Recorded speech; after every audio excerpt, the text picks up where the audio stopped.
Puji Tuhan, Shalom. Jumpa lagi bersama saya hambanya di Mazmur Marbun Channel dalam program Snack Rohani untuk Anda. Hari ini suasana hujan gerimis mendung, tapi kita tetap bersuka cita karena Tuhan adalah sumber sukacita kita yang abadi. Firman Tuhan, renungan kebenaran untuk kita hari ini saya beri tema berbuah atau dikutuk. Kita sadar atau tidak sadar, sahabatku dan pemirsa sekalian, kita ini sebenarnya diberi target sama Tuhan. Yang kurang jelinya kita, yang kurang memahaminya kita, yang kurang pekanya kita akan kehendak Tuhan dan akan suara kebenaran lewat firman. Saya baca firman Tuhan buat kita semua. Berbuah atau dikutuk.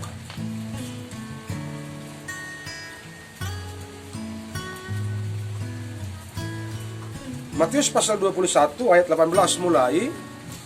Pada pagi-pagi hari dalam perjalanannya kembali ke kota, Yesus merasa lapar. Dekat jalan ia melihat pohon ara, lalu pergi ke situ, tetapi ia tidak mendapat apa-apa pada pohon itu, selain daun-daun saja. Katanya kepada pohon itu, engkau tidak akan berbuah lagi untuk selama-lamanya. Dan seketika itu juga keringlah pohon ara itu. Melihat kejadian itu tercenganglah murid-muridnya dan lalu berkata, bagaimana mungkin pohon ara itu sekonyong-konyong menjadi kering? Yesus berjalan sama murid-muridnya. Kata firman Tuhan, dia lapar. Dari jauh dilihatnya ada pohon ara.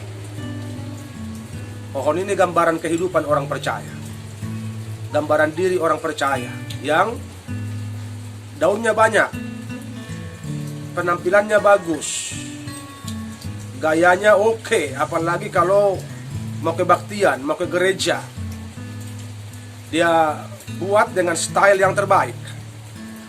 Jadi saya umpamakan seperti pohon yang ranum, yang daunnya rimbun, hijau, terlihat dari jauh. Anak Tuhan kan seperti itu. Kalau dari jauh dilihat manis, kebaktian manis, lagi ibadah manis. Tapi bagaimana mengetahui keasliannya? Kita lihat hidupnya hari-hari, kita lihat rumah tangganya, keluarganya. Seperti itu pun pohon ara ini. Dari jauh Yesus melihat, oh itu ada pohon ara, daunnya banyak, lebat, rindang. Tetapi begitu didekati, firman Tuhan berkata, Tuhan tidak melihat buah pada pohon itu. Dan karena Tuhan tidak melihat buah pada pohon itu, dan kebetulan Tuhan sedang lapar, Yesus sedang lapar, dia mengutuk, engkau tidak akan berbuah lagi sampai selama-lamanya. Dan seketika, kata firman Tuhan, kering. Dan muridnya bertanya, mengapa? Kok bisa? Persoalannya bukan soal mengapa dan tidak bisa. Persoalannya mengapa kok Yesus mengutuk pohon ara itu? Bukankah pohon itu harusnya dirawat, harusnya dibiarkan tumbuh? Entah waktu lain dia berbuah. Tapi saya percaya Yesus bertindak jauh melampaui apa yang dapat kita pikirkan dan renungkan.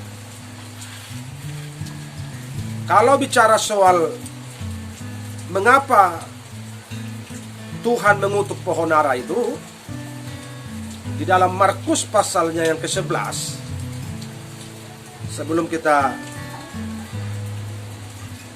mengerti lebih jauh, saya baca kepada saudara Markus pasal 11 ayatnya yang ke-12. Keesokan harinya, sesudah Yesus dan ke-12 muridnya meninggalkan Betania, Yesus merasa lapar. Dan dari jauh ia melihat pohon ara yang sudah berdaun. Ia mendekatinya untuk melihat kalau-kalau ia mendapat apa-apa pada pohon itu. Tetapi waktu ia tiba di situ, ia tidak mendapat apa-apa selain daun-daun saja. Sebab memang bukan musim buah ara. Alasannya, mengapa pohon ara itu tidak berbuah, di dalam Injil Markus sudah disebutkan. Yesus tidak menemukan apa-apa pada pohon ara itu, tidak ada buahnya selain daun-daun saja, karena memang bukan musim buah ara.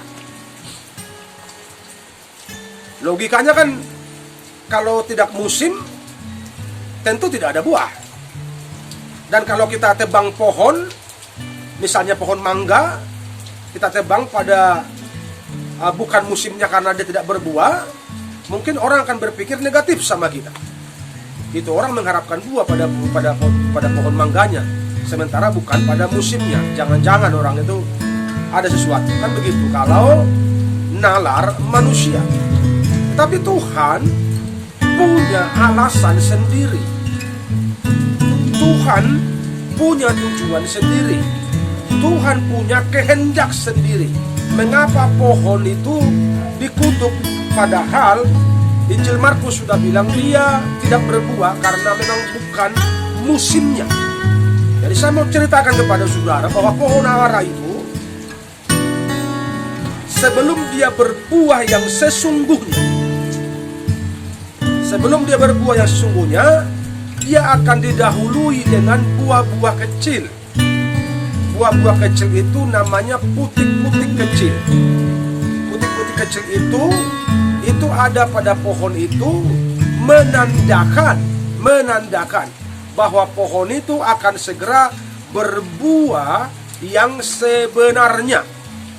Dan buah kecil ini, putik-putik kecil ini bisa dimakan oleh orang-orang yang lewat dari situ. Kalau mereka lapar, kalau mereka pengen, itu bisa dimakan, dinikmati sekedar pengganjal lapar. Jadi namanya putik-putik kecil. Setelah putik-putik kecil ini habis, maka dia akan berbunga untuk berbuah yang sesungguhnya. Jadi Yesus datang ke bawah pohon ara itu untuk melihat putik-putik kecil itu, untuk mengganjal laparnya sebelum mereka sampai ke kota. Tetapi putik-putik kecil itu pun tidak dijumpai Yesus pada pohon itu. Artinya bahwa pohon itu mandul. Artinya pohon itu memang tidak ada peluang. Pohon itu memang tidak ada kesempatan lagi untuk berbuah. Kenapa? Karena pohon tersebut memang tidak berbuah. Jadi saudara sudah mengerti itu dari satu sisi kronologis, bahwa sebelum pohon ara itu berbuah yang sebenarnya, ada putik-putik kecil yang ada pada pohon itu yang dinikmati orang lewat, buahnya kecil itu, dan itu dimakan untuk mengganjal lapar, dan setelah itu dia akan berbuah yang sebenarnya. Itu dari sisi historisnya seperti itu. Dari sisi rohani, saya akan masuk lebih dalam. Mengapa pohon itu dikutuk? Sementara kitab Markus bilang bukan musim buah ara. Mengapa dikutuk? Karena kehidupan pohon itu yang adalah gambaran kehidupan orang percaya. Karena kehidupan orang percaya itu tidak boleh tergantung musim. Saya ulangi kepada saudara pemirsa dan sahabatku semua, ini perlu dipahami, perlu dimengerti oleh semua kita orang percaya. Kehidupan orang percaya untuk berbuah tidak ada tergantung musim. Jadi ini lebih dalam lagi. Kehidupan kita sebagai anak Tuhan, sebagai orang percaya, sebagai hamba Tuhan, tidak ada istilah musim, tidak ada istilah keadaan, tidak ada istilah situasi. Engkau dan aku harus berbuah setiap waktu. Haleluya.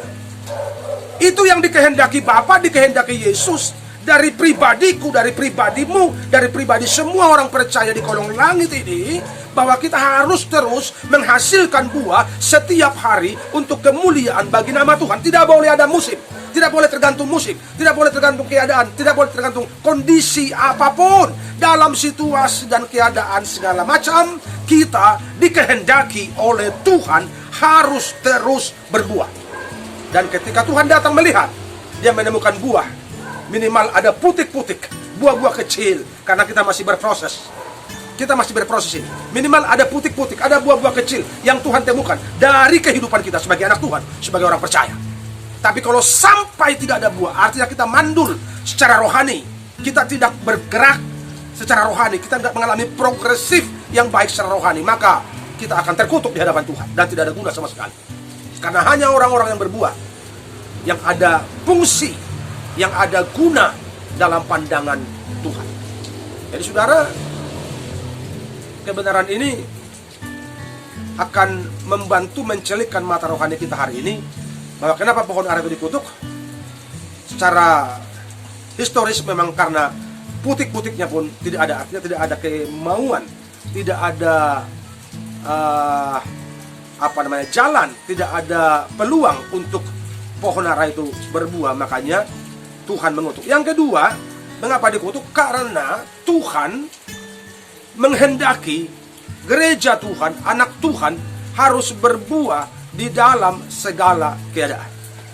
Engkau ada bersamaku di setiap musim hidupku. Tak pernah kau biarkanku sendiri. Kalau dia ada di setiap musim hidup kita, maka harusnya orang percaya anak Tuhan pun harus berbuah di setiap musim kehidupan kita. Jadi kita tidak boleh tergantung musim. Tidak ada alasan tergantung keadaan. Tidak ada alasan mood dan tidak mood, tanggal muda dan tanggal tua, dan segala macam bentuk alasan-alasan itu nggak laku sama Tuhan. Yang Tuhan kehendaki gerejanya harus menghasilkan buah setiap hari. Haleluya. Gereja Tuhan harus berbuah tanpa ada alasan apapun. Itu yang perlu kita lakukan dalam kehidupan kita. Karena itu sungguh-sungguh iring Tuhan, serius, tidak bisa main-main. Saya ulangi, karena kekristenan kita adalah kekristenan yang memiliki target. Jadi di waktu yang singkat ini, Tuhan kasih kita target untuk berbuah di segala musim hidup kita. Haleluya, Tuhan memberkati.